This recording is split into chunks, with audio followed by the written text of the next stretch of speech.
Doutor Ricardo Dipp, seja muito bem-vindo. Ele é desembargador do Tribunal de Justiça de São Paulo, magistrado de carreira com ingresso na Magistratura Paulista em 1979, foi juiz do Tribunal de Alçada Criminal do mesmo estado a partir de 1994, bacharel em Direito pela Faculdade de Direito da Pontifícia Universidade Católica de São Paulo, em 1973. Ali recebeu os prêmios Faculdade Paulista de Direito, professor José Frederico Marques e professor Antônio de Queiroz Filho. É membro fundador também do Instituto Jurídico Interdisciplinar da Faculdade de Direito da Universidade do Porto, em Portugal. É acadêmico de honra da Real de Jurisprudência, em Madrid, na Espanha. É diretor da seção de Estudos de Direito Natural do Conselho de Estudos Hispânicos, em Madrid. É membro do Comitê Científico da Revista Internacional de Filosofia Prática, em Buenos Aires. E ministrou palestra em todo o Brasil e no exterior. E a gente vai acolhê-lo com uma salva de palmas bem forte, dizendo a ele que é uma alegria, uma honra ter a sua presença aqui no meio de nós, neste encontro, nessa tarde. Seja muito bem-vindo à Canção Nova. Eu quero convidar você que está aqui, você também que está em casa, a estender a sua mão em direção ao doutor Ricardo Dipp. E vamos pedir a que Nossa Senhora, nessa tarde, o abençoe, o envolva com o manto dela, ela que é mãe, que sabe das intenções do coração dele, que sabe aquilo que ele traz em seu coração, aquilo que são seus sonhos, seus projetos. Ela que é nossa mãe, que ela passe à frente, diante de tudo aquilo que hoje ele vai partilhar conosco, vai direcionar para nós nessa tarde. Pedimos, Virgem Maria, esse teu filho tão amado, tão especial ao seu coração, pedimos a sua bênção, rezando juntos. Ave Maria, cheia de graça, o Senhor é convosco. Bendita sois vós entre as mulheres, bendito é o fruto do vosso ventre, Jesus. Santa Maria, Mãe de Deus, rogai por nós, pecadores, agora e na hora de nossa morte. Amém. Mãe da Divina Providência, podemos sentar.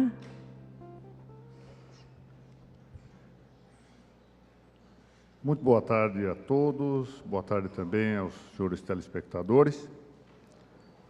Inicialmente, eu queria manifestar um pecadilho, digamos assim, que é uma ponta de orgulho que tenho em voltar a reencontrar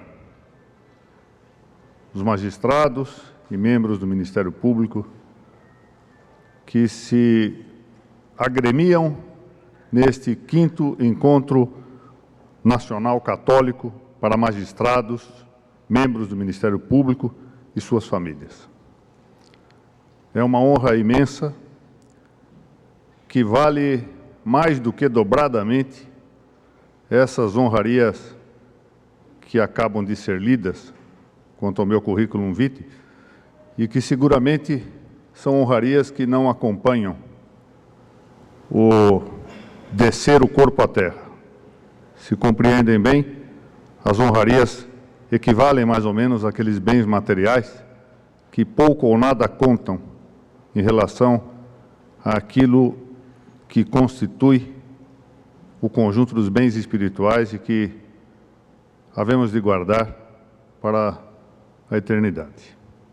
Então, diante disso, poderão compreender esse pecadilho de vaidade, esse orgulho que tenho por esta honra que me concedem de poder dirigir-lhes a palavra. Acrescido tudo isto, desta oportunidade extraordinária de poder comunicar-me também com aqueles que nos assistem por esta gratíssima rede de televisão. Volto aqui, a exemplo de anos anteriores, a tratar de um tema que já nos é velho conhecido, o tema do aborto. Imaginei que talvez nós hoje pudéssemos aqui cuidar de 4 aspectos dessa nossa temática. Se há tanto tempo convier. A divisão numérica é cômoda por isso. Se adiante percebemos que não será possível esgotar, exaurir a temática, pararemos no terceiro ou no segundo tema, conforme a conveniência de tempo que tivermos. Em todo caso, para que saibam daquilo que tenho a pretensão de aqui cuidar, começarei por examinar um aspecto intrigante, que consiste numa certa resistência popular à propaganda abortista, que, como sabem, é de nível mundial. Dou-lhes uma pista sobre isto. Recentemente, um jornal que não pode ser acusado de suspeição em matéria de defesa da posição católica em relação ao direito à vida, publicou uma estatística dando conta de que no Brasil 86% da população é contrária ao aborto direto. Como é possível? O que explica, desde um ponto de vista natural, sem necessidade por agora de considerar também um influxo sobrenatural que não falta nessas ocasiões, mas o que explica, do ponto de vista natural, essa resistência da opinião pública em relação ao tema do aborto. Disso é que quero tratar inicialmente. Em seguida, é minha ideia considerar, ainda que brevemente, o estado atual da questão do aborto em termos de debate lógico e vigência política. Sobretudo, trazendo aos senhores algumas referências que me parecem muito importantes, porque são fenômenos que eclodem na Europa e que dentro em breve nos será dado vivê-los, o que mostra a importância do tratamento deste assunto. A terceira questão é um tanto mais técnica, mas me parece também de utilidade, e consiste em uma breve recensão daquilo que se passa hoje na constitucionalística europeia. Ou seja, o que vivem os constitucionalistas europeus, e em particular nesses temas todos que nos são caros, sobretudo o tema do direito à vida, mas o tema do direito à vida é um dos temas de direito que a nós católicos nos interessam. E por fim, se houver tempo, farei uma breve recorrência sobre sobre algumas das questões do direito positivo brasileiro em matéria de aborto. Em particular, uma referência que já se tornou frequente, mas de poucos frutos até agora, relativamente ao Pacto de São José da Costa Rica. Pois se é assim, começamos do primeiro tema. Eu me permitiria aqui, em um auditório composto por muitos e valiosos juristas, mas também composto por pessoas que não são da área jurídica, e em particular em atendimento ao fato de que, seguramente, boa parte dos nossos estimados telespectadores não são versados na área jurídica, começar aqui com um símbolo que a todos nós nos é mais ou menos familiar, o símbolo da justiça. Existem dois grandes símbolos da justiça, o símbolo grego e o símbolo romano. As duas diferenças fundamentais entre esses símbolos estão em que a deusa grega possui os olhos abertos. Na sua última expressão, que é a deusa Diké, ela tem os olhos abertos e porta uma espada. Ao passo que a deusa do símbolo da justiça romana, que é a deusa Iustícia, aparece com os olhos vendados, agarrando com as duas mãos a balança da justiça e sem espada. Há outras diferenças adicionais. A balança romana, por exemplo, tem aquele fiel, o exame, ao passo que a grega não tem. Mas, interessante, tanto num caso quanto no outro, a ideia da balança e a circunstância de que essa balança, ou essas balanças, tanto a grega quanto a romana, são balanças que apresentam dois pratos. Notem que esta referência é muito importante, se tratar de uma balança de 2 pratos, porque o direito era a expressão, tanto na língua grega antiga, quanto na linguagem romana, de uma frequente alusão a esse equilíbrio da balança. Tanto, tomemos por comodidade apenas a questão do direito romano. Ali se falava, para referir o direito, com o uso de 2 palavras, ius e directum, depois se transformou em directum. 2 palavras para uma mesma realidade. Ius, porque se referia a uma ordem da deusa Justitia. Nós estamos tratando com o povo pagão. A deusa Justiça impera o direito. E directum, depois directum, porque era algo intensamente reto. Esse de, provavelmente, veio somar-se com a expressão rectum, que, segundo consta, foi a primeira expressão utilizada para referir-se à nossa matéria do direito. Directum, se de significa intensidade, é aquilo que é muito reto. E o que é muito reto nesses símbolos da justiça? Exatamente a balança. Os pratos da balança que ficam rigorosamente equilibrados. Se nós imaginarmos essa deusa romana com o fiel da balança, a primeira ideia é essa, o reto da balança, a retitude, verticalmente reto, isso é a justiça, isso é o direito. Se nós formos um pouco além, pensarmos no campo horizontal, nós temos a equidade, a isonomia. De vez em quando é preciso pôr um pouquinho mais de peso em um dos pratos para poder chegar à solução realmente justa. Mas, muito obrigado. Viu que é luz. Pois muito bem, avançando um tanto. A retidão, o direito, o justo, consiste em que os pratos estejam iguais. Essa ideia de igualdade é que efetivamente preside o conceito de direito. E ela é extremamente popular. Imaginem que um símbolo de justiça surge porque corresponde àquilo que a população compreende. Os símbolos são para isso mesmo, eles têm uma vitalidade, uma realidade muito grande. Então, de fato, o que ocorre é que a população, o povo romano, entende que justo é aquilo que é igual. Essa ideia de igualdade corresponde ao sentido comum do direito. Quando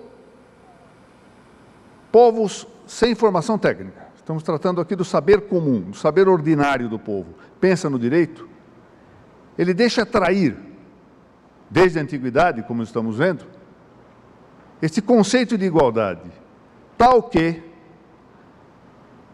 qualquer um de nós sabe, e isso é uma regra de ouro, seguida até pelos ateus, compreendida até por aqueles que não têm nenhum princípio de fé,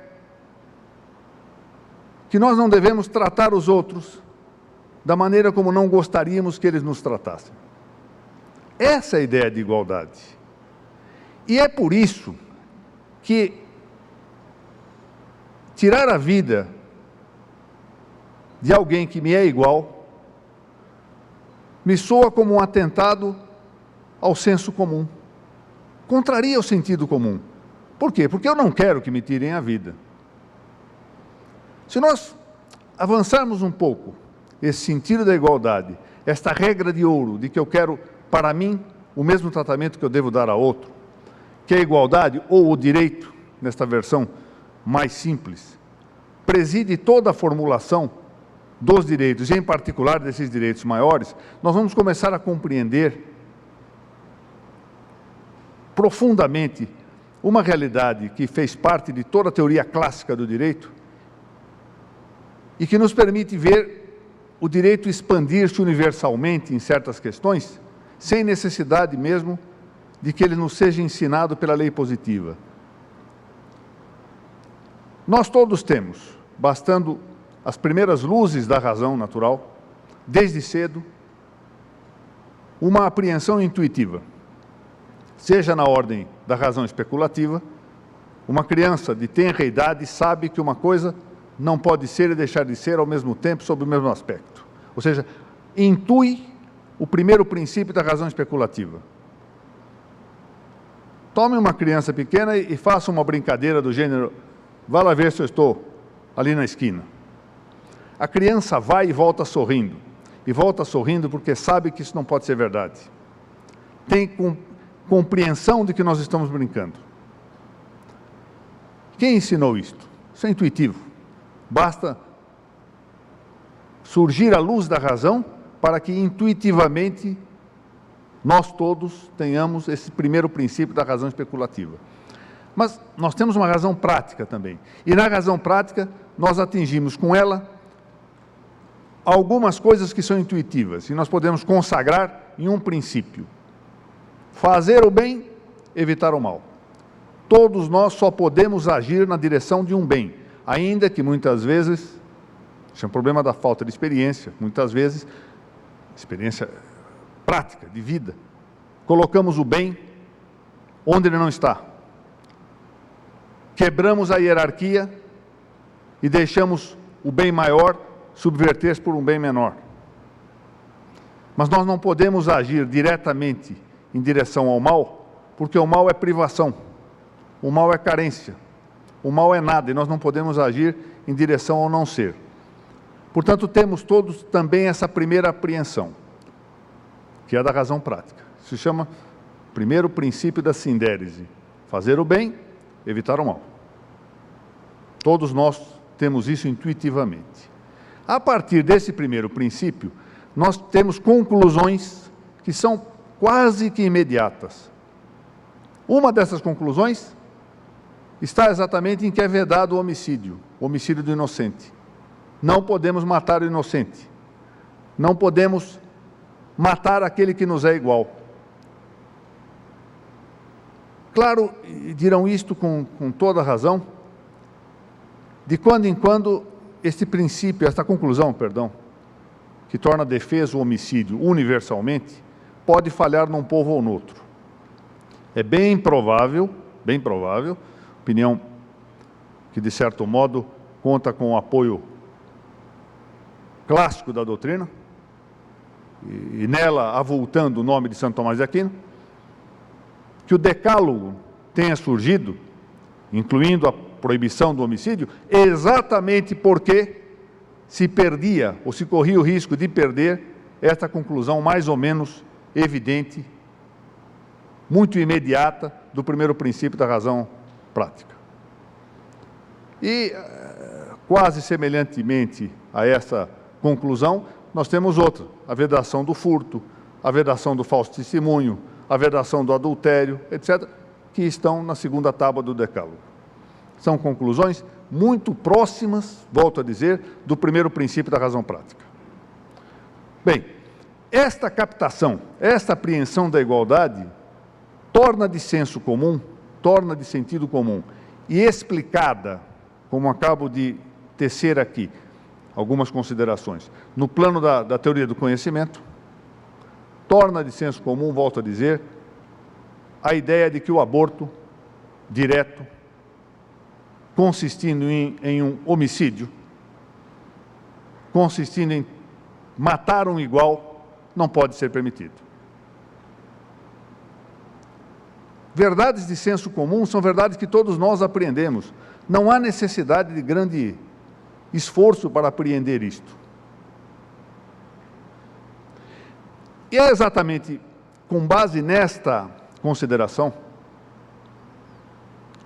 de que não há necessidade de grande esforço para apreender isto, e que a perversão do senso comum, a perversão desta verdade de sentido comum, é devida a uma, eu não temo em usar essa palavra, massacrante propaganda em contrário, que vai tornando o politicamente correto impositivo, que nos deve levar, já de passo, à segunda consideração que gostaria de tratar aqui com os senhores, e que respeita ao estado atual do debate lógico e da vigência política das práticas ou da política abortista.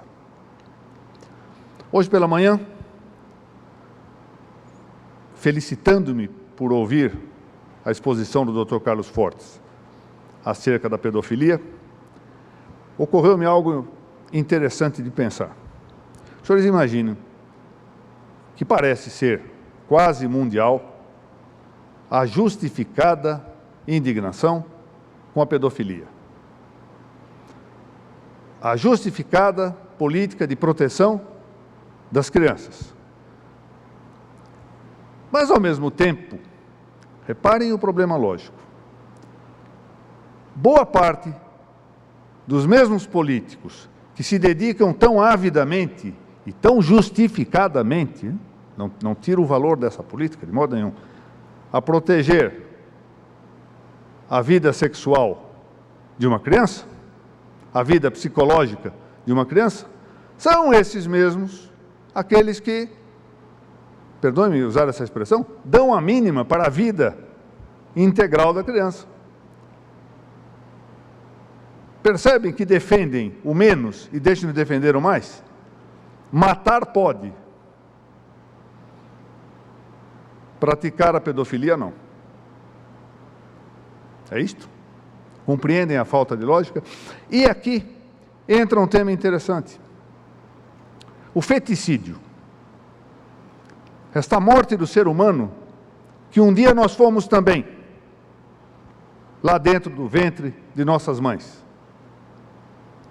Essa morte é criminosa. O nosso próprio Código Penal, e eu suspeito que nenhum Código Penal do mundo diz coisa contrária, trata o aborto como crime, quando não há o consentimento da mãe. Coisa interessante. A mãe passa a ser agora a soberana do direito à vida do feto. São ilogicidades. O debate lógico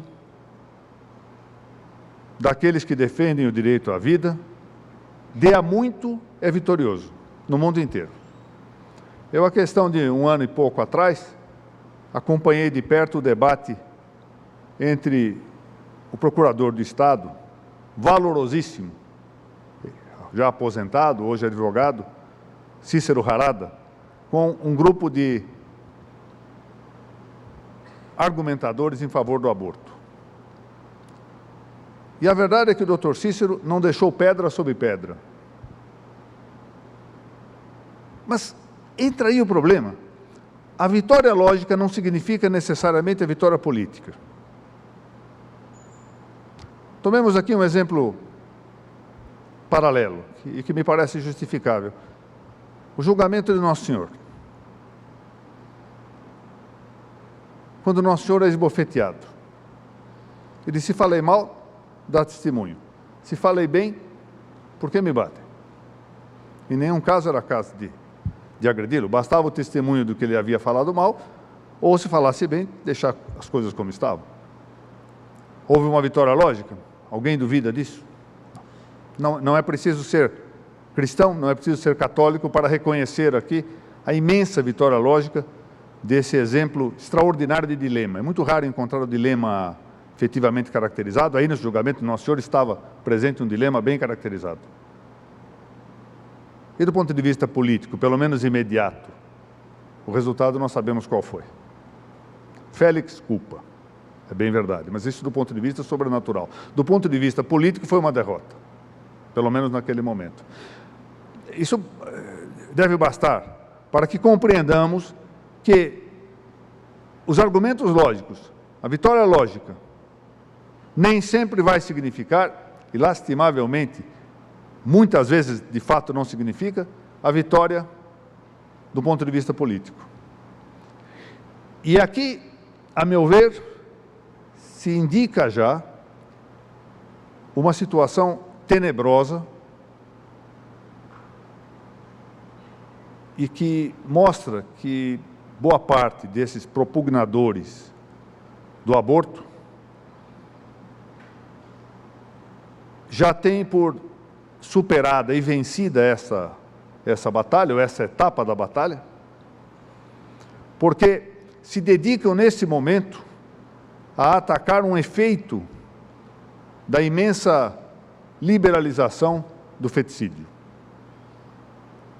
Exatamente nesses tempos, por esses dias, creio que dentro de uma semana ou 10 dias,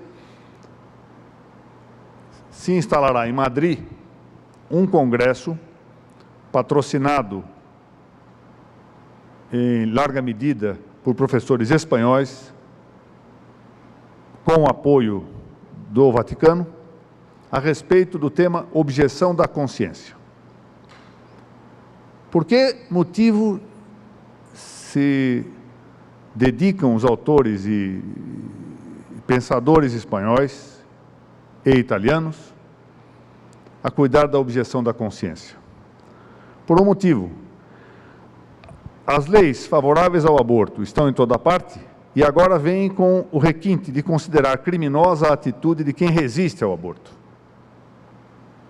Então, serão os promotores de justiça que opinem contrariamente ao aborto, os juízes que indefiram o aborto, o advogado que se recuse a advogar em favor do aborto, o médico e a enfermeira que se recusem a praticar o aborto, quando não, os próprios pais de família que se recusem ao aborto, que poderão agora ser incriminados. Daí a necessidade, que já se faz sentir na Europa, de se debater a objeção da consciência, o direito que tem, não só o católico, não só o cristão,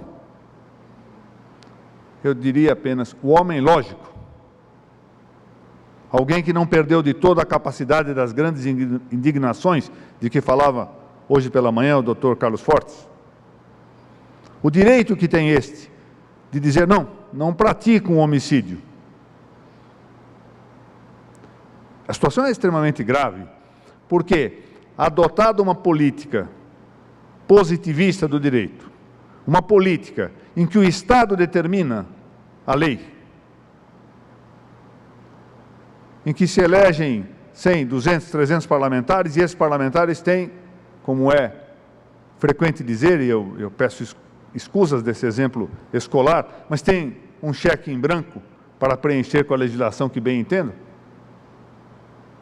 estabelecer como criminosa a atitude de quem resiste a praticar um aborto.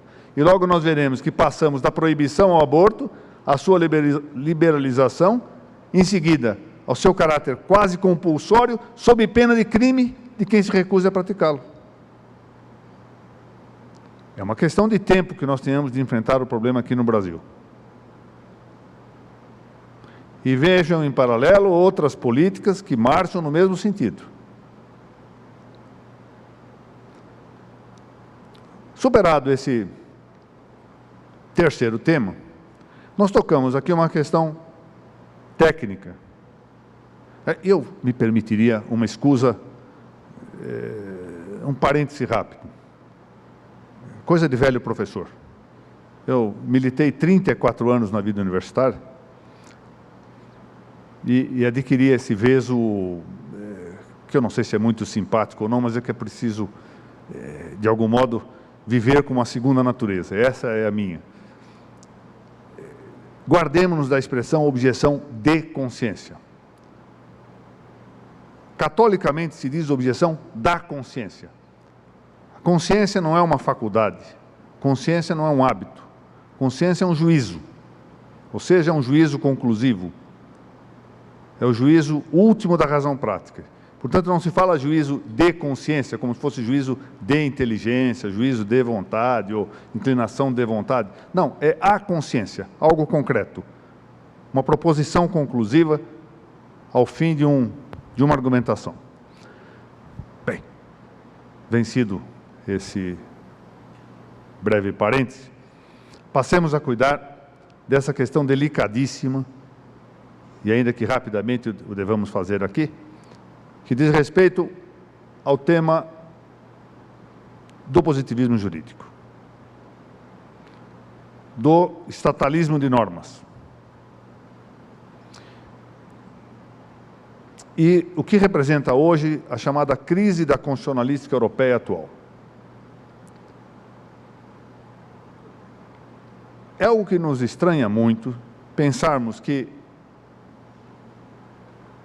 em plena Idade Média, para aumentar algum imposto, para majorar algum tributo, era preciso reunir os fueros, ou seja, população, para que a população aprovasse ou não essa mudança. Se fosse criar um novo tipo penal, se reunia a população para saber se a população concordava ou não com a mudança do tipo penal, com a instituição de um novo delito. Os reis das antigas Espanhas, quando iam assumir a coroa, primeiro iam fazer um juramento em relação aos fueros. Reuniam a população e diziam: juro obedecer à soberania social, soberania da sociedade. Nós sabemos que isto hoje é inexistente. Ao revés, hoje nós temos uma grande realidade que manda: o Estado.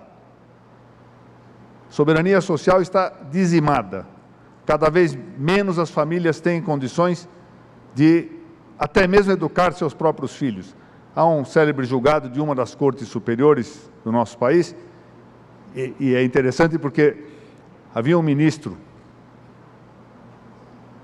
que foi muito meu amigo, teve quase um ataque cardíaco nesta sessão, precisou ser socorrido, porque, por votação majoritária, ali se afirmou que as crianças não pertencem às suas famílias, pertencem ao Estado.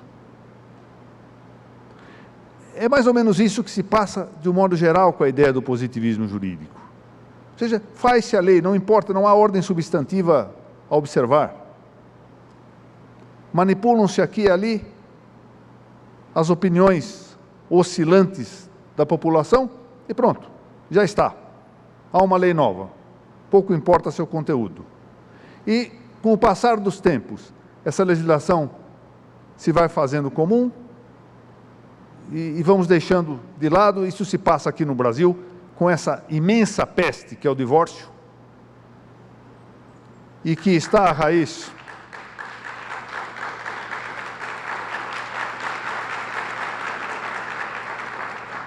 Muito obrigado. O divórcio está à raiz de tudo isso que vivemos hoje.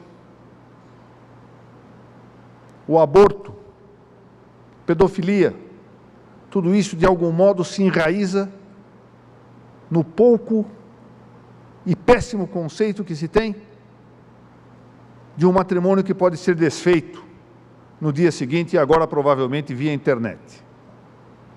Mas, voltando a isto, hoje a constitucionalística europeia está trepidando. Há alguns anos resolveu estabelecer na Europa, anualmente, um encontro de constitucionalistas na cidade de Bolzano, na Itália. E para lá ocorrem constitucionalistas de todo gênero, positivistas, positivistas marxistas, marxistas de todo gênero, anarquistas, etc., e até mesmo constitucionalistas católicos. E o constitucionalista católico tem uma grande vantagem. Os juristas conhecem aquela pirâmide keynesiana, que termina numa coisa metafísica incógnita, que é a norma fundamental. Os católicos têm uma vantagem. Eles vão subindo.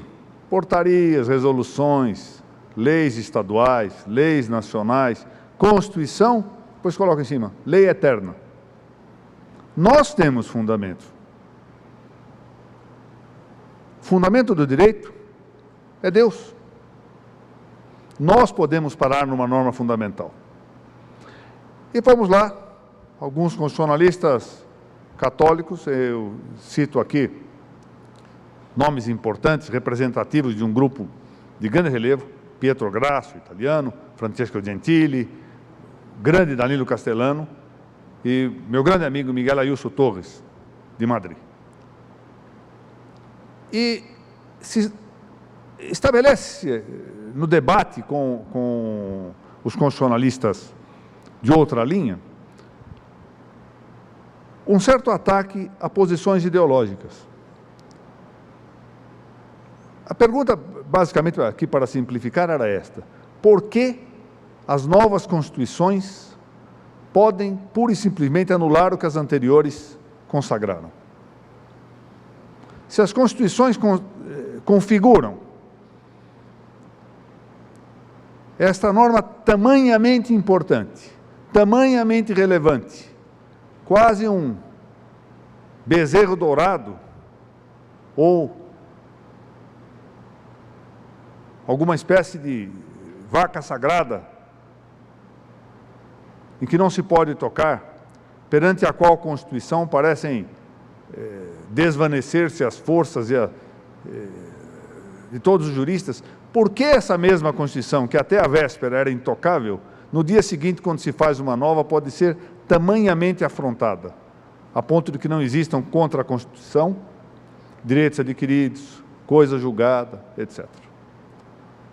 E os constitucionalistas, influídos da doutrina liberal do constitucionalismo, já não têm resposta, porque se deram conta de que aquilo que se afirmava como um grande dogma não passa de um pressuposto ideológico do liberalismo. Ou seja, já não há muita diferença entre a Constituição e uma revolução armada. A diferença é a falta de sangue. A Constituição passa a ser um fato normativo incruento e a revolução, ou um golpe de Estado, passa a ser essa tomada de poder cruenta. Ora, isto, na verdade, constitui uma declaração de falência do constitucionalismo. Demorará um pouco para chegar ao Brasil essa verificação de que a Constituição, de que a doutrina da Constituição é falida.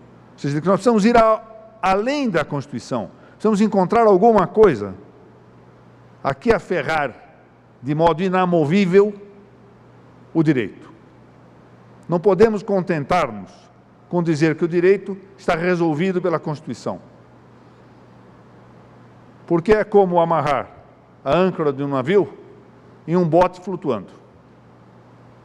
Pensa-se que está amarrando um fundamento inamovível quando não está. Isto deve devolver, eu já não digo do ponto de vista religioso, é preciso evitar aqui a tentação de fideísmo, mas deve devolver a todos nós a preocupação de encontrarmos na doutrina clássica do direito a fundamentação que é única e decisiva para resolver os problemas jurídicos. A observância da lei eterna, a observância da lei natural. Não há outra forma. Ou voltamos ao naturalismo clássico, não ao naturalismo racionalista do século XVIII e XIX. Refiro-me ao pensamento, sobretudo, de São Tomás de Aquino. Ou voltamos ao pensamento de Aristóteles e São Tomás de Aquino e seus seguidores. Ou o direito não tem salvação. Ou continuaremos sendo, na verdade, meros joguetes à luz do poder de turno.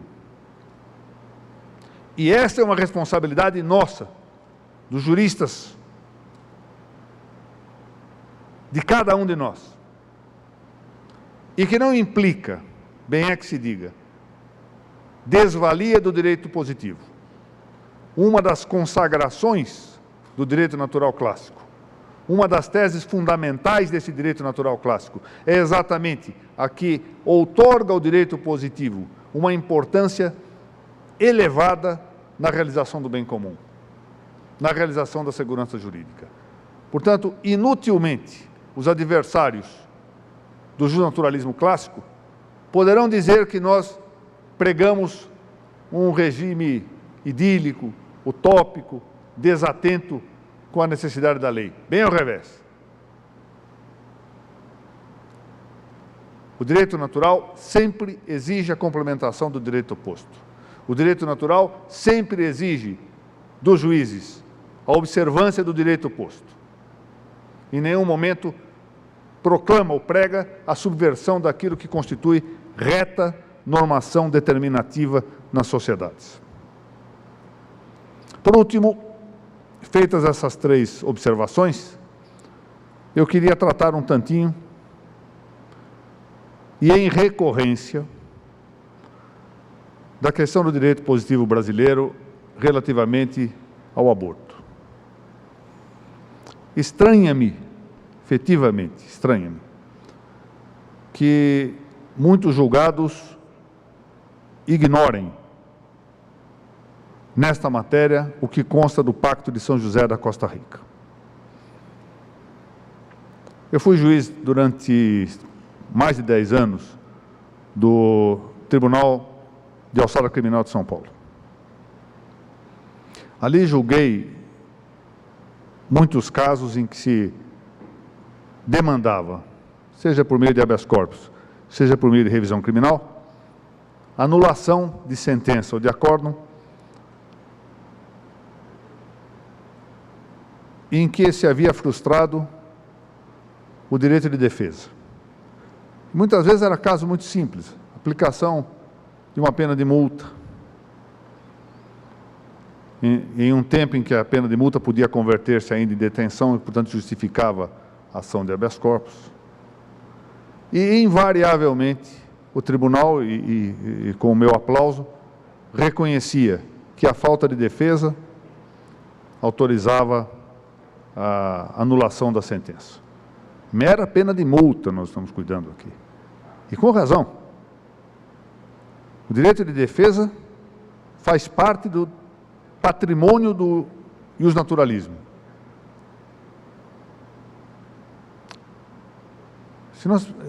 Ocorre-me aqui uma observação. Adão, após o primeiro pecado, esconde-se, lembra-se disso. Assusta-se diante do ruído, dos passos de Deus, e Deus pergunta a ele, dá a ele a chance de defesa. Por que comeste contra o preceito? Notem, é da definição de Deus, a onisciência. Deus sabia perfeitamente porque ele havia comido contra o preceito e sabia o que estava no coração de Adão. E, no entanto, dá a ele o direito de defesa. Portanto, o direito de contraditório, o direito de defesa, é direito natural. E é essa a razão pela qual a imposição de uma pena de multa sem direito de defesa enseja anulação da pena. O Código de Trânsito brasileiro possui normas semelhantes. O Egrégio Superior Tribunal de Justiça tem até uma súmula, dizendo que se não for notificado para se defender, o suposto infrator de trânsito terá direito à anulação da pena que lhe foi imposta. Mas quem não tem defesa? Começamos aí com um pequeno problema jurídico. Não tem defesa o feto. Jacques de Camargo Penteado, grande procurador de justiça de São Paulo, já aposentado, estimadíssimo amigo, advogado competente. Muito obrigado. Acho que falei depressa demais, cheguei no quarto tema com muita... Falarei mais devagar. Avisam-me aqui, digo aos telespectadores, avisam-me aqui do tempo que tenho ainda para a minha disposição. Mas Jacques de Camargo Penteado escreveu um trabalho muito interessante, pondo à mostra o não cabimento desses alvarás que têm surgido aqui e ali para pedir autorização para a prática do aborto. E ao estudar esses vários alvarás que foram surgindo, que não tem nenhuma possibilidade jurídica, vitalidade jurídica, viabilidade no direito brasileiro, ele se deu conta de que frequentemente o pedido de alvará era feito, o promotor de justiça concordava e o juiz autorizava. Uma só pessoa não era ouvida por meio de um curador. Naturalmente não era possível ouvir o feto pessoalmente, mas era possível que se nomeasse um curador que defendesse a vida, que exercitasse o direito de defesa do feto, que exercitasse o direito de contraditório. Não se nomeava nenhum curador. Temos aqui o caso extraordinário. É um caso de um processo em que é dada a morte a um ser humano sem que se tenha dado direito de defesa. Vejam, para a multa, se dá o direito de defesa e se anula uma decisão que aplique multa sem defesa. Para o pobre do feto, que vai pagar com a vida, para esse não se dá direito de defesa. eu vou lhes contar uma coisa aqui, que passa um pouco dos limites do que eu devia, mas não faz mal. Eu, certa vez, quando estava indo para o Tribunal da Alçada Criminal, eu tinha um juiz de formação civilista, Carreira me empurrou para o Tribunal da Alçada Criminal de São Paulo e eu fui muito feliz com isso, mas estava indo para lá e um colega conversando comigo, ele tinha boa experiência da parte criminal e havia exercitado funções em um departamento no estado de São Paulo. E eu perguntei a ele, escuta, como é que funciona essa história de aborto? E ele, desconhecendo o sentido da minha pergunta inteiramente, disse, mas é muito simples, a gente só assina. Eu falei, como é que é isso? Sim, eu só assino, já vem tudo pronto. Eu falei, me explica como é isso. Não, a pessoa faz o pedido, vai para o promotor bate um carimbo na própria petição de acordo, e o próprio escrivão faz um despachinho e eu assino. E ele emite, sai tudo no mesmo dia, muito rápido, não tem problema, não havia nenhum problema em decretar a morte de uma pessoa, e sequer examinando a fundo. Bom, eu estou contando isso porque, quando o Dr. Jacques Camargo Penteado alertou-me do volume desses alvarás, eu, na condição de juiz do Tribunal da Alçada Criminal de São Paulo, fiz um requerimento, como pessoa comum, qualquer pessoa poderia pedir, e eu, como juiz, apenas declinei a minha condição de juiz por ser verdade e não para requisitar informações. Fiz um pedido de certidão para que o escrivão desse serviço de São Paulo me informasse quantos alvarás para a prática de aborto haviam sido deferidos num determinado tempo, um mês atrás. Ele então não teve como fazer, a não ser dar minha certidão, é meu direito pedir certidão, e me informou, não me lembro que número era, mas era um número relativamente grande. Aí por volta de 3 ou 4 dezenas, o que é muito, se nós imaginarmos, são 40 pessoas que estão morrendo. E aqui é que a coisa, perdoe-me a expressão, muito popular, é que a coisa pega. No mês seguinte, 0. Durante 3 meses seguintes, 0. O que estava acontecendo? Sabiam muito bem o que estavam fazendo, sabiam da ilegalidade. Tanto é que, diante de um pedido de certidão, não puderam negar a certidão, mas a partir daí deixaram de fazer os tais alvarás. Mas o que é grave, a meu ver, é que se desconhece uma legislação aplicável para o direito brasileiro. Se eu lhes disser que isso aqui caiu do céu, vão entender isso como expressão de linguagem. Para mim não é expressão de linguagem, não. Eu tinha 24 horas para escrever um trabalho sobre o aborto e não sabia por onde começar. E aí isto caiu do céu. Foi a descoberta de algo que está no Pacto de São José da Costa Rica, que foi adotado como direito interno brasileiro. Esse pacto contém que a Convenção Americana de Direitos Humanos de 1969 contém em seu artigo 1º, número 2, o seguinte. Já houve tempo que a minha vista era melhor para ler, mas eu ainda me esforço, ainda consigo aqui. Para os efeitos desta convenção, notem agora, pessoa é todo ser humano. Notem bem, todo ser humano. Não está dito, como o nosso Código Civil, que se trata do ser humano nascido.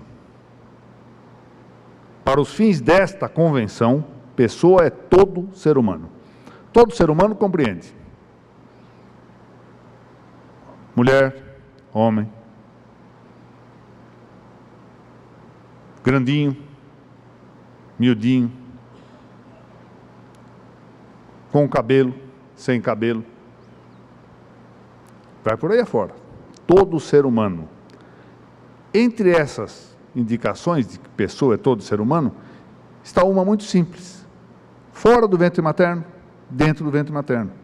Não há hipótese de, dentro do ventre materno, ser algo diverso de um ser humano. Portanto, Para os fins desta convenção, pessoa é isto, todo ser humano, incluído, portanto, o feto. Agora notem o que diz o artigo 4º. Número 1. Toda pessoa, já sabemos o que é pessoa, todo ser humano. Toda pessoa tem o direito de que se respeite sua vida. Então notem que, para o direito brasileiro vigente, e esse pacto de São José da Costa Rica está em vigor, é invocado frequentemente, por exemplo, para impedir a prisão de depositário infiel, para justificar tratamento humanitário no presídio, medidas todas muito importantes. Agora, quando se trata de proteger a vida, não se cita o Pacto de São José da Costa Rica. E não se cita porque a única leitura que nós podemos fazer é a seguinte: se pessoa, para os efeitos da Convenção, é todo ser humano, e se adiante se usa a palavra pessoa, basta substituir pessoa por todo ser humano. E veremos escrito aqui: todo ser humano tem o direito de se respeite sua vida. E todo ser humano, volto a dizer, é tanto o ser humano nascido quanto o ainda pendente de nascimento. Muito bem, o que é que aconteceu? Então, em 1996, com essa pérola jurídica, que me aparece do nada, e que do nada é força de expressão. Volto a dizer que para mim aquilo foi uma inspiração divina que foi muito além do que eu merecia e do que eu poderia encontrar sozinho. Resolvi escrever um trabalho, que dentro em breve alguns dos senhores poderão ter à disposição. Isso foi publicado na revista dos tribunais. Chamava-se Uma Questão Biojurídica Atual, a Autorização Judicial de Aborto Eugenésico. Em seguida vinha Alvará para Matar. Eu escrevi esse trabalho. Muito bem. Em 96. Nenhuma resposta. Absolutamente nada. E olha que, curiosamente, eu tinha motivos para temer uma resposta, porque depois de publicado o trabalho e lendo com mais adequação, notei que um ou dois pontos careciam de melhor amarração. Ninguém respondeu. Tempos em seguida, o Dr. Jacques Camargo Penteado e eu lançamos esse livro, A Vida dos Direitos Humanos, Bioética Médica e Jurídica, coordenando aqui o trabalho de vários autores, em que eu então consegui amarrar os dois pontos que faltavam e que me pareciam que não estavam bem organizados. Moral da história: nenhum ataque, imaginei que estava tudo em ordem, que voltamos à vitória lógica e o debate político. Cerca de 1 ano e meio, 2 anos depois, eu fui procurado por um amigo que me contou a seguinte história, que ele esteve nessa editora, Revista dos Tribunais, havia lá um senhor que cuidava, eu nem o conheci, que cuidava dos assuntos de publicação, e vem dizendo o seguinte: olha, aquele trabalho lá do Dr. Ricardo Dipp custou-me quase um emprego aqui. Vieram umas 30 pessoas em embaixada, vários juízes e outros juristas, reclamar pelo fato de nós termos publicado esse trabalho. Diz que a revista estava se desmoralizando, publicando um trabalho como esse. Eu, então, francamente, temi inicialmente que eles fossem me atacar logo em seguida, com um trabalho mostrando os inúmeros erros da minha exposição. Nada. Foi meramente político, ou seja, não pode publicar alguma coisa contra o que é politicamente correto. Não pode publicar alguma coisa que seja em defesa do direito à vida. Não pode publicar uma posição católica. Não pode publicar uma posição iusnaturalista. Não se pode ser tomista. Fundamentalmente é isto. Os senhores, e com toda razão, vão imaginar se eu, em determinado momento, não tive de fazer uma opção na vida, como todos nós temos. E a opção era entre angariar sucesso público e, eventualmente, aplausos, ou seguir a minha vida de um pequeno camponês. Eu moro bem ao lado do Tietê. Jacques Maritain fez melhor, né? Era o Paysan do Garonne. eu moro do lado do Tietê, mas eu posso ser o camponês do Tietê, e ficar no meu canto, com a minha família, e produzindo aquilo que eu posso. Achei mais sensato. Comparei o prazo da vida terrena e o prazo da vida eterna, e concluí que era melhor não trair a minha consciência e dizer o que eu acho que tenho que dizer.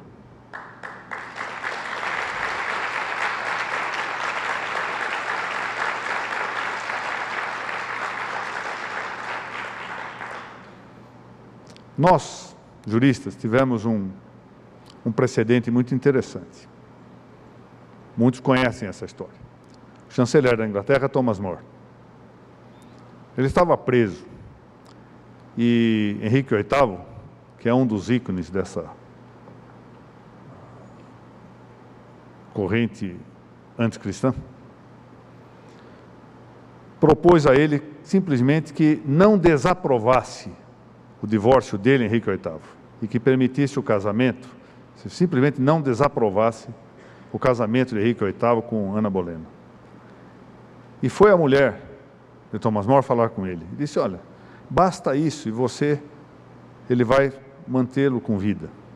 O rei até gosta um pouco de você. E Thomas More deu uma resposta que deve servir de guia para todos nós. Disse, mulher, você não está fazendo o cálculo direito. Quanto tempo tenho mais de vida? 10, 15 anos? Por que eu vou trocar 15 anos pela eternidade? Essa deve ser uma experiência sobre a qual nós devemos meditar, nós, juristas católicos, justnaturalistas. Quando as oportunidades que surgem de afirmação das nossas posições verdadeiras são colocadas como se fossem situações singulares, como se fossem situações contrárias, e são mesmo, contrárias ao que está em vigor, contrárias à vigência da prática do mundo. Não nos esqueçamos nisso. Esse mundo a que eu acabo de referir, esse em particular, é aquele mundo de que já consta do Evangelho, em maligno potestas. Está nas mãos, efetivamente, dos adversários do cristianismo. Não se esqueçam também, isso importa muito, que esta cristianofobia que vai tomando conta do pensamento mundial, expressão esta, cristianofobia, que foi talhada por um pensador não cristão, hein? Uma verificação de um pensador israelita que reconheceu nos signos da civilização atual uma tendência contrária ao cristianismo, ou melhor dito, contrária à cristandade, o que exatamente significa a consideração de que a cidade pode ser católica. Não é só contra a religião, porque eles já tendem a empurrar a religião para viver ou para sobreviver em situações privadas. Não me importa se é católico ou isto ou aquilo, desde que viva privadamente a sua religião.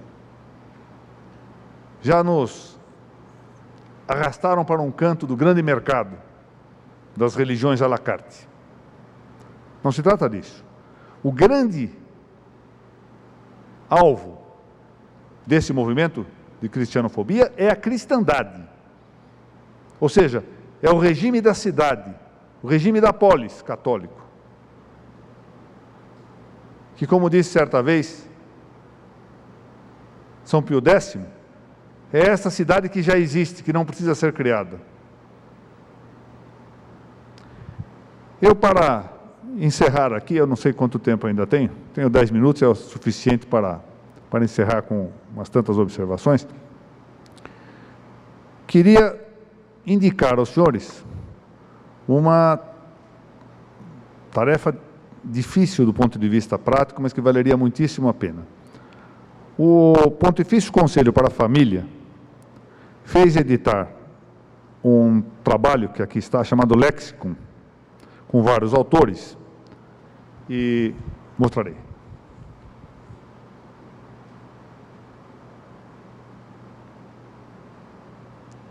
Sob a coordenação do cardeal Lopes Trujillo, e um trabalho de grande nível, com pensadores valiosos. Isso já está traduzido para o português. Uma edição do Instituto Salesiano. E consta que já nasceu quase que exaurida a edição. O número parece foi insuficiente para a demanda. Vale muitíssimo que se dediquem a estudar o que aqui se encontra. Parece-me realmente um trabalho profundo e bastante seguro. Eu queria, ao ultimar aqui essa minha manifestação, dizer mais uma ou outra palavrinha sobre a dificuldade hoje que nós nos encontramos diante de uma legislação que, já muito permissiva, tende a ser ainda mais permissiva em certas coisas e restritiva em outras. Nós estamos vendo, e os jornais já vão dando sinais também nesse mesmo sentido, de que uma certa conjunção de fatores ou conspiração de fatores tende, sem dúvida, a fazer com que as posições tradicionais, as posições que sempre se afirmaram conformes às nossas raízes cristãs e católicas, visto que um dia foi seguidamente Monte Pascoal, Ilha de Vera Cruz, terra de Santa Cruz, que as posições tendem a ser circunstancialmente adversas a esse entendimento fecundo, consagrado pela tradição, e que tem forte amparo em toda a doutrina magisterial da Igreja. Penso que nos próximos tempos vamos enfrentar, como já estamos a ver, uma diminuição, se isso ainda é possível, uma diminuição da importância do matrimônio monogâmico.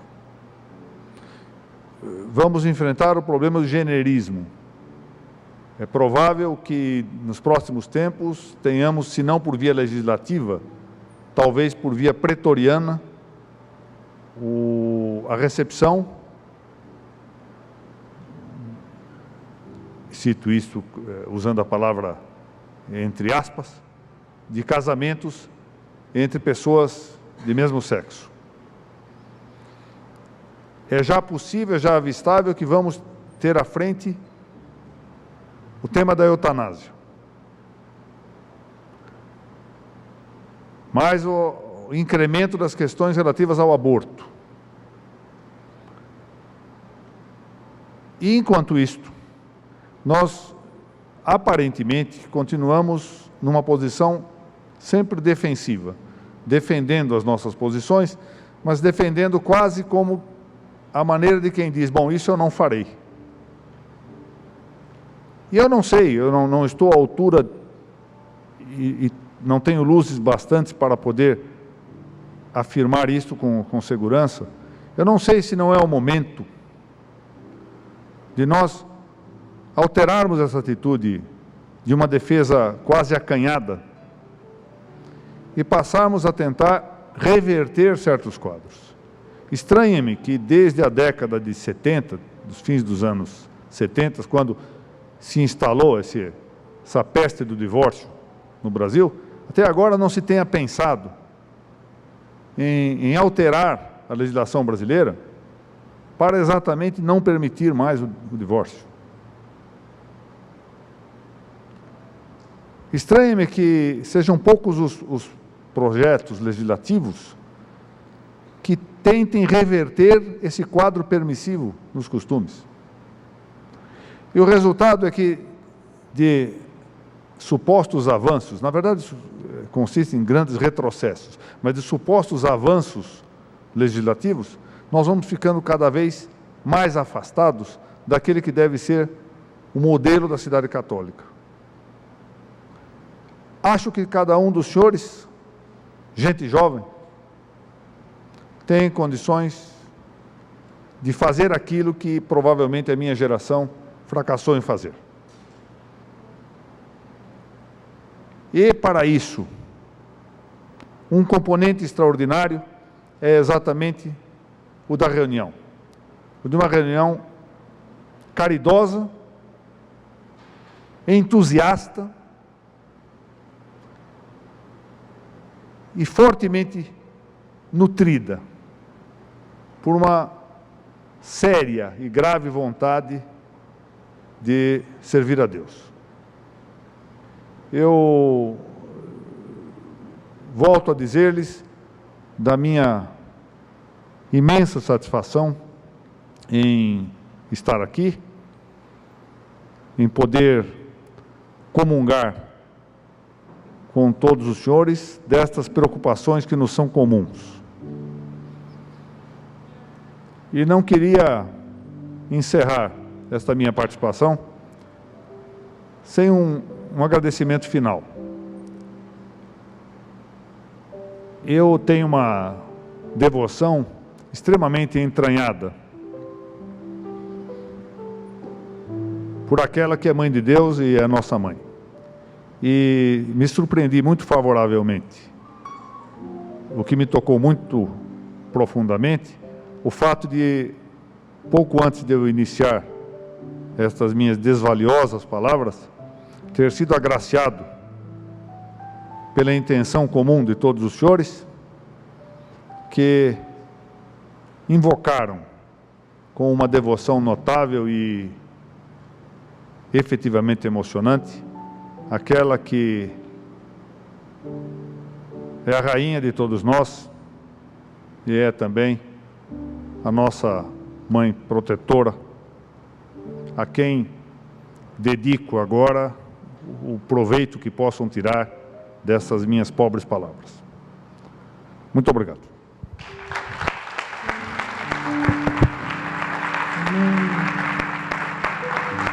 Agradecemos ao desembargador do Tribunal de Justiça de São Paulo, Dr. Ricardo Dito.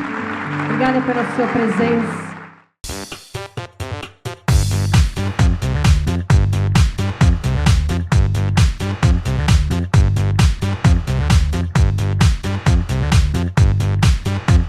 CançãoNovaPlay.com. Assine já!